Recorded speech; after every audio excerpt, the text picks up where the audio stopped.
Hello everyone, ఈరోజు మనము బ్రిక్స్కి సంబంధించిన కొన్ని ఇంపార్టెంట్ ఫ్యాక్ట్స్ చూద్దాం. ప్రజెంట్ బ్రిక్స్ సమ్మిట్ బ్రెజిల్లో జరుగుతుంది.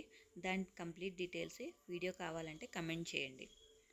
ఇప్పుడు మనము బ్రిక్స్కి సంబంధించిన కొన్ని ఇంపార్టెంట్ ఫ్యాక్ట్స్, దాని ఇంట్రడక్షన్ చూద్దాం ఈ వీడియోలో. ఈ బ్రిక్ అనే పదాన్ని ఫస్ట్ టైము జిమ్ ఓనీల్ అనే ఎకనామిస్ట్ 2001లో యూజ్ చేశారనమాట. ఇన్ఫార్మల్గా 2006లో ఒకసారి బ్రిక్ ఫారెన్ మినిస్టర్స్ న్యూయార్క్లో కలిశారు. 2009లో ఫార్మల్గా బ్రెజిల్, రష్యా, ఇండియా, చైనా కలిపి బ్రిక్ని ఫామ్ చేశాయి. ఫస్ట్ మీటింగ్ వచ్చేసి రష్యాలో జరిగింది. తర్వాత 2010లో సౌత్ ఆఫ్రికా యాడ్ అయిన తర్వాత బ్రిక్ కాస్త బ్రిక్స్గా చేంజ్ అయింది. బ్రిక్ యొక్క మెయిన్ ఇనిషియేటివ్స్ ఏంటంటే new development bank, contingent reserve arrangement అనమాట.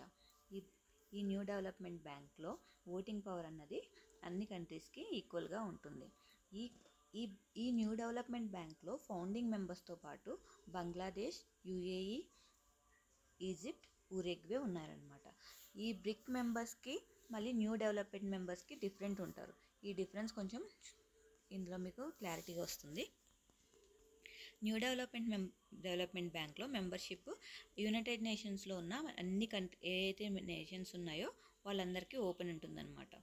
కానీ బ్రిక్స్ కంట్రీస్ మెంబర్స్ మాత్రం ఇక్కడ ఉంది చూడండి, Brazil, Russia, India, China, South Africa. ఈ 5 మనకు ఆల్రెడీ గుర్తుంటుంది కదా. రీసెంట్గా Egypt, Ethiopia, Indonesia, Iran, UAE add అయ్యాయి.